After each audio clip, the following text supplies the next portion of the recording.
Apa sebenarnya tujuan belajar agama? Tujuan belajar agama adalah kebahagiaan. Apapun agamanya, keturunannya, etisnya, golongannya, partainya, kelompoknya, pasti tujuannya adalah mendapat kebahagiaan. Kebahagiaan adalah obsesi semua orang, bahkan semua makhluk.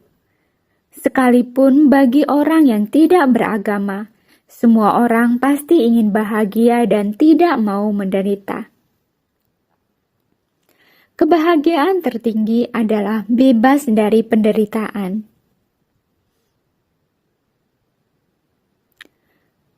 Kebahagiaan tertinggi adalah kebebasan dari penderitaan. Lalu bagaimana mencapainya? 1. Jangan berbuat buruk. Dalam ajaran Buddha, tidak berbuat buruk adalah menjalankan sila. Pancasila untuk upasaka dan upasika. Atasila bagi atasilani dan upasaka dan upasika di hari uposatha. Dasasila bagi samanera. Patimokasila bagi para biku. Baik Pancasila, Atasila, Dasasila maupun Patimokasila selalu mulai dengan jangan membunuh, termasuk juga jangan membunuh orang jahat. Kita memang tidak setuju dengan perbuatan jahat yang dilakukan oleh orang jahat, tetapi kita tetap saja tidak boleh membunuh orang jahat, termasuk juga tidak boleh membunuh binatang. Tetapi masih ada umat yang membunuh binatang. Tidak ada di dalam kitab suci kita mengatakan bahwa boleh membunuh binatang.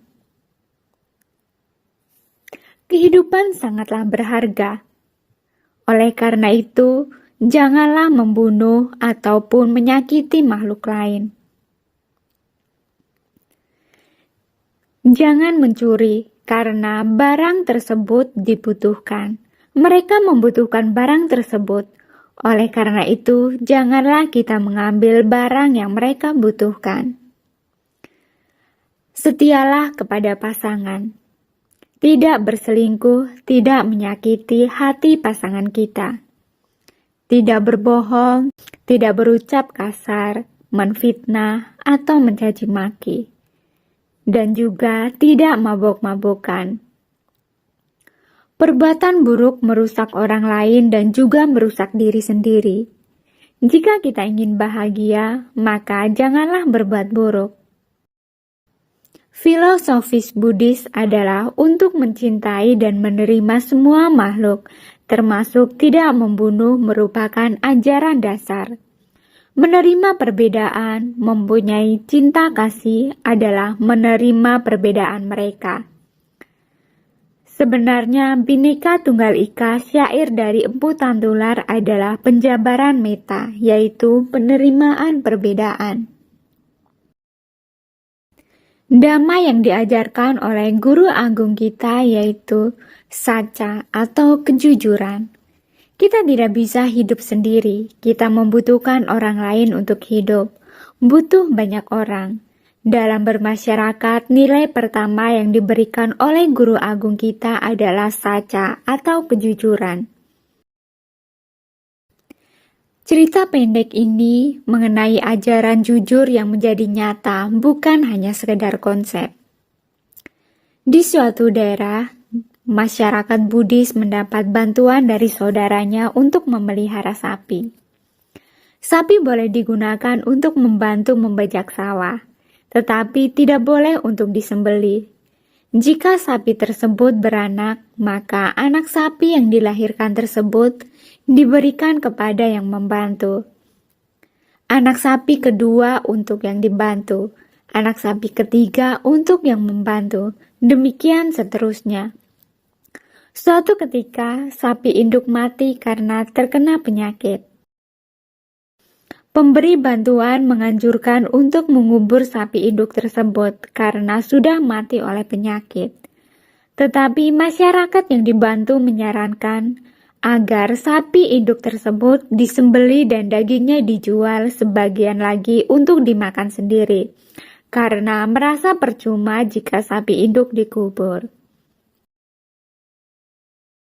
Masyarakat yang dibantu mengatakan, tidak apa jika daging sapi induk yang mati tersebut dikonsumsi.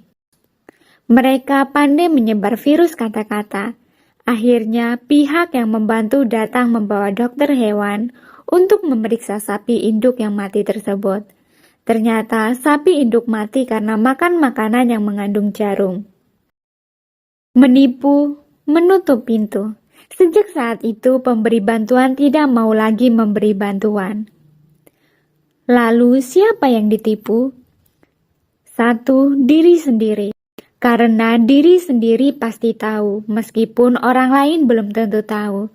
Kedua adalah orang lain. Ketika mereka tahu bahwa telah ditipu, maka kekecewaan, kemarahan tentu akan timbul dan menutup pintu. Oleh karena itu, hendaklah kita berkata jujur.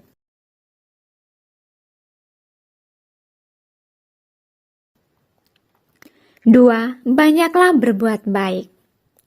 Jika kita tidak mau berbuat baik, maka akan cenderung untuk berbuat buruk. Akan jauh dari niat berbuat baik. Meskipun hanya memberi makan kucing, anjing juga termasuk perbuatan baik, bukan perbuatan yang sia-sia. Jika Anda sulit untuk berbuat baik, berarti Anda jarang berbuat baik. Maka perlu mencari kesempatan untuk berbuat baik. 3. Bersihkan pikiran sendiri.